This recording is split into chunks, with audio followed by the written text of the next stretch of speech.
Hello friends, welcome back to our channel. ఇప్పుడు మనం ఎటువైపుకో ఈ బంధం 7th పార్ట్ చూద్దాం. అంతకన్నా ముందు నాది ఒక చిన్న రిక్వెస్ట్ ఫ్రెండ్స్, ప్లీజ్ చూస్తున్నవారు లైక్ చేయండి, షేర్ చేయండి, కామెంట్ చేయండి. సబ్స్క్రైబ్ చేయని వాళ్ళు సబ్స్క్రైబ్ చేయడం మర్చిపోవద్దు. కీర్తి సాత్విక్ కోసం వెయిట్ చేస్తూ ఉంది. సాత్విక్ తన క్యాబిన్లో నుండి వచ్చి వెళ్దాం రా అన్నట్టుగా సైగ చేశాడు కీర్తికి. సాత్విక్ వెనకాలే కీర్తి వెళ్ళింది. కిందికి వెళ్ళాక కార్ ఎక్కు అన్నాడు సాత్విక్. నా స్కూటీ ఉంది అని చెప్పబోయి మౌనికి ఇచ్చి పంపించాను కదా, మర్చిపోయాను అనుకుని సైలెంట్గా వెళ్ళి కారులో కూర్చుంది కీర్తి. డ్రైవర్ని వద్దు అని చెప్పి సాత్విక్ డ్రైవింగ్ చేస్తూ ఉన్నాడు. కీర్తి వెనకాల కూర్చుంది.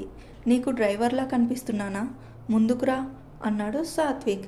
సాత్విక్ అలా అనగానే కార్ దిగి ఫ్రంట్ సీట్లోకి వచ్చి కూర్చుంది కీర్తి. కార్తీక్ కార్ స్టార్ట్ చేశాడు. కార్ ఎంత ఫాస్ట్గా వెళ్తుందో కీర్తిలో ఆలోచనలు కూడా అంత ఫాస్ట్గా రన్ అవుతున్నాయి. నాతో పర్సనల్గా ఏం మాట్లాడాలి, ఏమై ఉంటుంది అని ఆలోచిస్తూ ఉంది. సాత్విక్ బయటకి వచ్చి కీర్తిని రమ్మనడం చూసి ఏంటి ఏదో తేడా కొడుతుంది నాకు అనుకుని సాత్విక్కి కాల్ చేశాడు శివ. శివ కాల్ చూసి వీడొక్కడ దొరికాడు, నాకు ఏ పని ప్రశాంతంగా చేసుకొనివ్వడు అని తిట్టుకుంటూనే కాల్ లిఫ్ట్ చేశాడు సాత్విక్. రే ఎక్కడికి వెళ్తున్నావురా అన్నాడు శివ. రెస్టారెంట్కి వెళ్తున్నా అన్నాడు సాత్విక్. ఇప్పుడు రెస్టారెంట్కి ఎందుకురా అన్నాడు శివ. నాకు కొంచెం వర్క్ ఉంది, వెళ్తున్నా అన్నాడు సాత్విక్. కీర్తిని ఎందుకు తీసుకెళ్తున్నావు అన్నాడు శివ. రే నేను డ్రైవింగ్లో ఉన్నాను, తర్వాత చేస్తాను అన్నాడు సాత్విక్. అదేంటి డ్రైవర్ లేకుండా నువ్వు డ్రైవ్ చేయడం ఏంటి, డ్రైవర్ని ఎందుకు వద్దన్నావు అన్నాడు సీరియస్గా శివ. నాకు డ్రైవ్ చేయడం వచ్చు, నేను వెళ్ళగలను, నాకు కొంచెం వర్క్ ఉంది, నన్ను డిస్టర్బ్ చేయకు, బై అంటూ కాల్ కట్ చేశాడు సాత్విక్. సాత్విక్తో మాట్లాడుతున్నప్పుడే లక్ష్మి గారి దగ్గర నుండి కాల్ వస్తుంది. ఏంటి ఆంటీ నాకు కాల్ చేస్తున్నారు అనుకుని సాత్విక్ కాల్ కట్ చేయగానే లక్ష్మికి కాల్ చేశాడు శివ. ఎలా ఉన్నారు ఆంటీ అన్నాడు శివ. నేను బాగున్నాను శివ, మీరు ఎలా ఉన్నారు, ప్రియా ఎలా ఉంది అంది లక్ష్మి. బాగున్నాం ఆంటీ అన్నాడు శివ. ఏమంటున్నాడు మీ ఫ్రెండ్ అంది లక్ష్మి. అమ్మాయిల కోసం సెర్చింగ్లో ఉన్నాడు ఆంటీ, కానీ తనకు నచ్చిన అమ్మాయి దొరకడం లేదు అన్నాడు శివ. వీడికి నచ్చిన అమ్మాయి ఎప్పుడు దొరుకుతుందో, వీడెప్పుడు మ్యారేజ్ చేసుకుంటాడో అంది లక్ష్మి. త్వరలోనే దొరుకుతుందా ఆంటీ, మీరేం టెన్షన్ పడకండి అన్నాడు శివ. సరేలే నాన్న, వీలు చూసుకుని ప్రియాని తీసుకుని ఇంటికి రా, మొత్తం రావడమే మానేసావు కదా అంది లక్ష్మి. అయ్యో అదేం లేదాంటీ, కొంచెం ఆఫీస్ వర్క్లో బిజీగా ఉంటున్నాను అంతే, వీలు చూసుకుని తీసుకొని వస్తానులేండి అన్నాడు శివ. సరే శివ ఉంటాను అని కాల్ కట్ చేసింది లక్ష్మి. రెస్టారెంట్ ముందు కార్ ఆపి కీర్తిని దిగమన్నాడు సాత్విక్. కీర్తి దిగగానే కార్ పార్క్ చేసి వస్తానని పార్కింగ్కి వెళ్ళగానే రెస్టారెంట్ చూడగానే ఇంత పెద్ద రెస్టారెంట్కి ఎందుకు తీసుకుని వచ్చాడు, ఏం మాట్లాడాలనుకుంటున్నాడు అని ఆలోచిస్తూ ఉంది కీర్తి. కీర్తి ఫోన్ రింగ్ అవ్వడం చూసి లిఫ్ట్ చేసి మామ్ నేను ఆఫీస్ వర్క్ ఉండి బయటికి వచ్చాను, ఇన్ఫామ్ చేయడం మర్చిపోయాను, సారీ మామ్ అంది కీర్తి. సరేరా జాగ్రత్త అంది సునంద.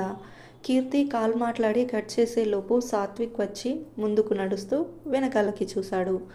ఫాలో అవ్వమని దాని మీనింగ్ అంటూ తన వెనకాలే ఫాలో అయి వెళ్ళింది కీర్తి. తన కోసం ఆల్రెడీ టేబుల్ బుక్ చేసి ఉండడంతో వెళ్ళి అక్కడ కూర్చున్నాడు. కీర్తి కూడా కూర్చుంది. కాసేపు ఇద్దరూ సైలెంట్గా ఉన్నారు. సైలెన్స్కి కీర్తికి పిచ్చి పట్టింది. ఎప్పుడు చూడు కంటిన్యూస్గా వాగుతూనే ఉండేది. ఇలా సైలెంట్గా కూర్చోవడం తనకి చాలా కష్టంగా ఉంది. ఇప్పుడు తనను చూస్తేనే కోపంగా అరిచే బాస్ తనతో పర్సనల్గా మాట్లాడాలి అని తీసుకొచ్చాడు. అసలు ఏం మాట్లాడాలనుకుంటున్నాడు అని ఆలోచిస్తూ ఉంది కీర్తి. వెయిటర్ ఆర్డర్ కోసం వస్తే ఇద్దరికి కాల్సినవి సాత్వికే ఆర్డర్ చేసి నువ్వు తింటావు కదా ఇది అన్నాడు. ఆర్డర్ చేశాక ఇంకేం చెప్తాను అనుకుని తింటాను సార్ అంది కీర్తి. సైలెంట్గానే తినడం కూడా కంప్లీట్ చేశారు. సార్ ఏదో మాట్లాడాలన్నారు అంది కీర్తి చిన్నగా. మన మ్యారేజ్ గురించి నీతో మాట్లాడాలనుకుంటున్నాను అన్నాడు సాత్విక్. సాత్విక్ చెప్పింది విని కీర్తి కంప్లీట్గా బ్లాంక్ అయిపోయింది. అలాగే సైలెంట్గా ఉండడంతో వాట్ హ్యాపెండ్ అన్నాడు సాత్విక్. సార్ ఏమన్నారు, మళ్ళీ ఒకసారి చెప్పండి అంది కీర్తి. నీకు ఒకసారి చెప్తే అర్థం అవ్వదా, లేదంటే వినిపించలేదా, నాకు ఒకే విషయం రెండుసార్లు చెప్పాలి అంటే చిరాకు అన్నాడు సాత్విక్. ప్లీజ్ సార్ మీరు ఏం చెప్పారు నాకు అర్థం అవ్వలేదు, మళ్ళీ ఒకసారి చెప్పండి అంది కీర్తి. నేను నిన్ను మ్యారేజ్ చేసుకోవాలనుకుంటున్నాను, నీకు ఓకేనా అన్నాడు సాత్విక్. అసలు నాకు పెళ్ళి వద్దు అనుకుంటున్నాను, ఇంకా మీతో పెళ్ళికి ఎలా ఒప్పుకుంటాను అంది కీర్తి. పెళ్ళి ఇష్టం లేకుండానే నిన్న పెళ్లి చూపుల్లో కూర్చున్నావా అన్నాడు సాత్విక్. అది మీకెలా తెలుసు అన్నట్లుగా చూసింది కీర్తి.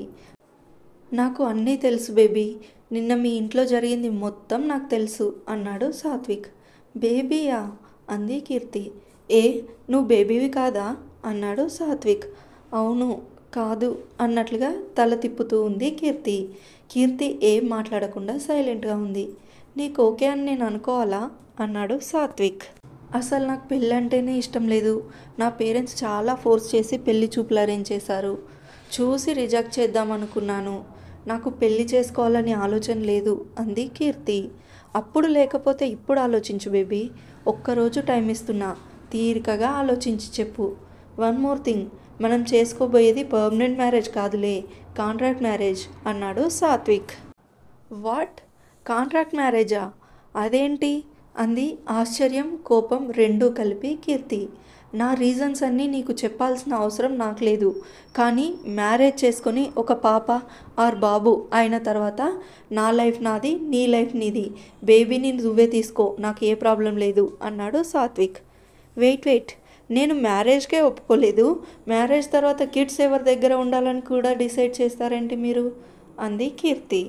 నువ్వు ఒప్పుకుంటావు నాకు తెలుసు, అందుకే అన్నీ డిసైడ్ అయిపోయాను అన్నాడు సాత్విక్. నో, నేను ఒప్పుకోను, నాకు ఈ మ్యారేజ్ అస్సలు ఇష్టం లేదు అంది కీర్తి.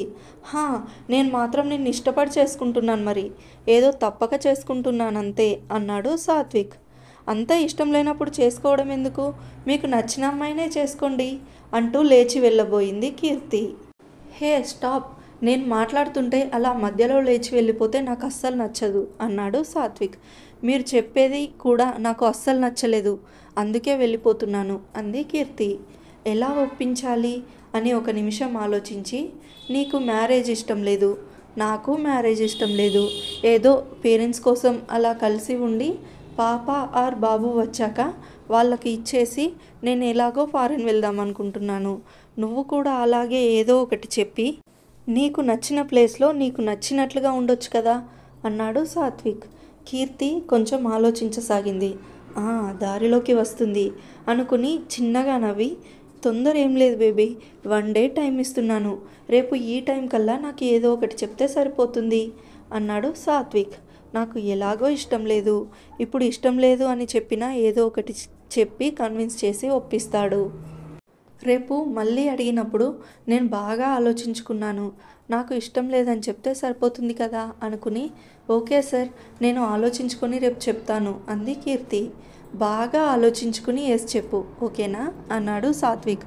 నేను ఆలోచించేదే ఎస్ చెప్పాలా నో చెప్పాలా అని, మీరు ఎస్ చెప్పు అని చెప్పగానే నేను ఎలా చెప్తాను, నాకు ఏది చెప్పాలనిపిస్తే అది చెప్తాను అని చెప్పి, నాకు లేట్ అవుతుంది, మా మమ్మీ నా కోసం వెయిట్ చేస్తూ ఉంటుంది, నేను వెళ్ళాలి అంది కీర్తి.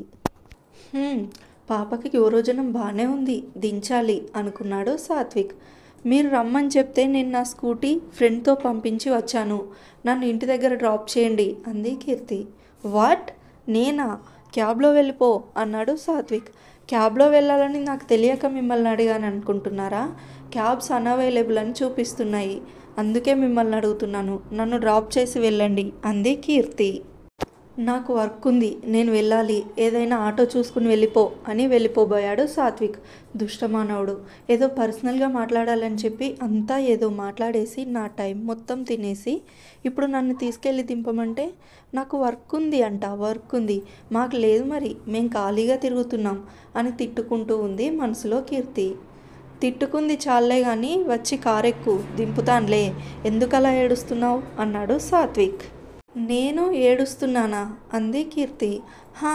ఇప్పటి వరకు అక్కడ నుంచి నువ్వు చేసింది అదే కదా, ఫాస్ట్గా వచ్చాయి, లేదంటే నేను వెళ్ళిపోతాను అన్నాడు సాత్విక్. అమ్మో, క్యాబ్స్ అన్నీ అన్అవైలబుల్ చూపిస్తున్నాయి, ఆటోస్ కూడా అవైలబుల్ ఉన్నట్లుగా అనిపించట్లేదు, వెళ్తేనే బెటర్ అనుకుని ఫాస్ట్గా వెళ్ళి కారులో కూర్చుంది కీర్తి. మనసులో చిన్నగా నవ్వుకుంటూ పైకి మాత్రం సీరియస్నెస్ నటిస్తూ కార్ డ్రైవ్ చేస్తూ ఉన్నాడు సాత్విక్. కీర్తి కూడా ఏం మాట్లాడకుండా సైలెంట్గా ఎలా వెళ్ళాలో రూట్ చెప్తూ ఉంది.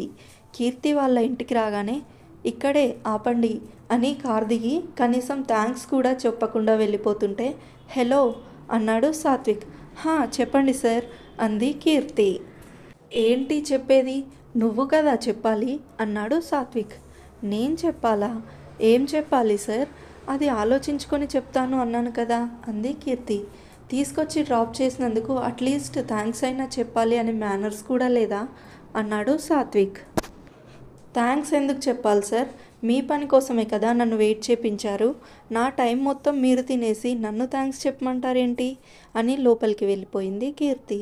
నీకు బాగా ఎక్కువైంది.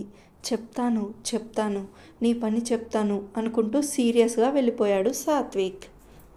తర్వాత ఏం జరుగుతుందో నెక్స్ట్ పార్ట్లో చూద్దాం. Thank you for watching. Please like, share, comment and subscribe to our channel.